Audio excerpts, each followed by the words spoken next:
All right. Thanks for joining me for the second part of this journey.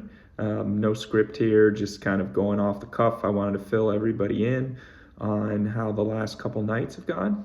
So I filmed my first video, I think, 3 nights ago. Um, I was fairly apprehensive about getting sleep. It was the middle of the week, so I had busy days with work still ahead of me. So the first 2 nights, I did take Ambien to help me fall asleep.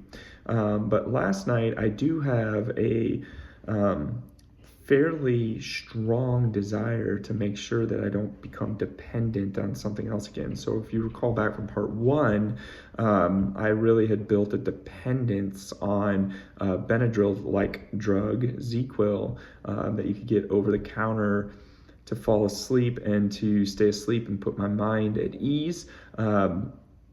I don't want to do the same thing with Ambien, which is potentially even a stronger drug and maybe more difficult to break. So last night I did take an over-the-counter supplement to go to sleep. I took Unisom and was able to go to sleep. I stayed in my bed for about 2 hours, which it was nice to fall asleep in bed. That was welcome.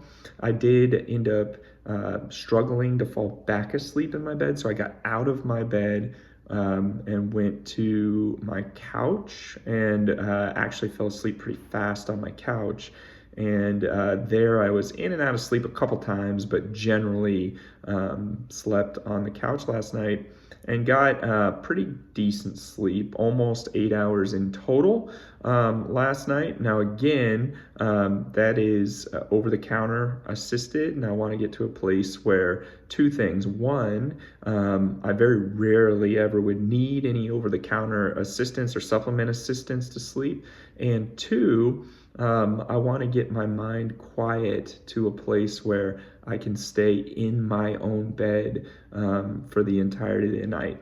So for those of you that are familiar with some of the CBTI apps, I've been using one of those over the last week or so. It's not getting great data from me because I have used supplements to go to sleep, but for the upcoming week, it is trying to come up with an algorithm to shorten up my sleep window for the next week or so. Now, it's reading the data I've given it, which is saying that I'm actually sleeping a decent amount. It doesn't know, the app doesn't know that I'm using supplements to get that sleep.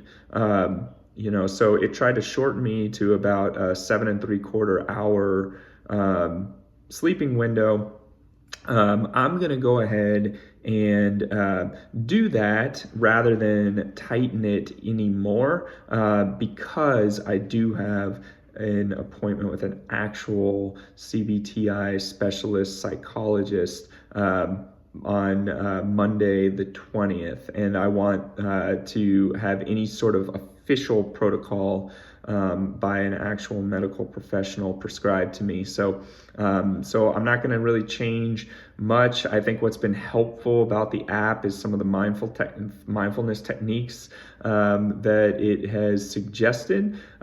Maybe something that you all can try that worked for me pretty well last night, at least to calm my anxiety down when laying in bed, was the 4-7-8 breathing technique, where you breathe in for 4, you hold for 7, you breathe out for 8.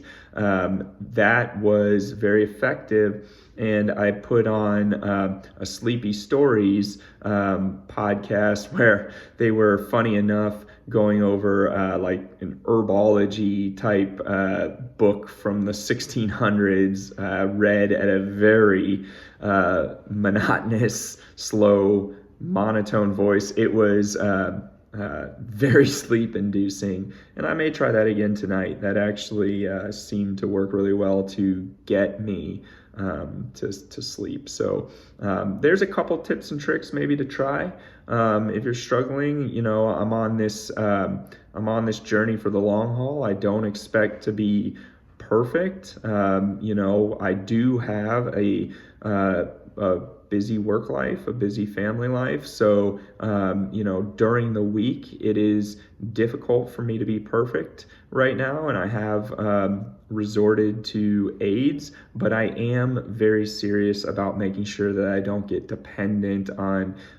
any one substance right now.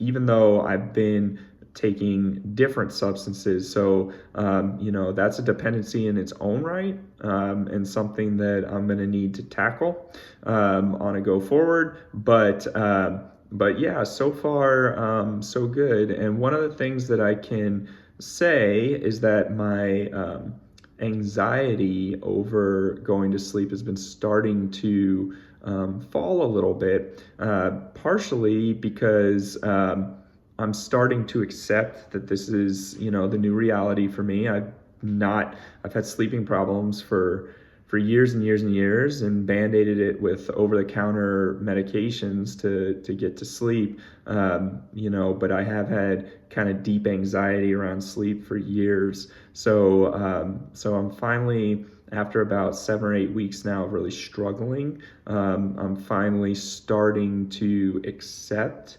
that this is a problem that needs a long-term solution. And I'm also accepting that some days I might be quite tired in trying to tackle this solution. So still a little bit of anxiety here and there, but it has been getting better. So I think we're doing pretty good on the journey thus far. Obviously not perfect on the journey thus far. I know that there's some things that the doctors would say, well, you shouldn't oscillate between substances to try to fall asleep, because you're still just starting to build a psychological dependence on taking something to fall asleep. So I understand that. And I will be working with the psychologist here soon to try to remedy that. So again, thanks for joining me on this journey. I do think we're gonna kick this thing, and hopefully things that I'm doing along the way can help you as well. Thank you for joining me.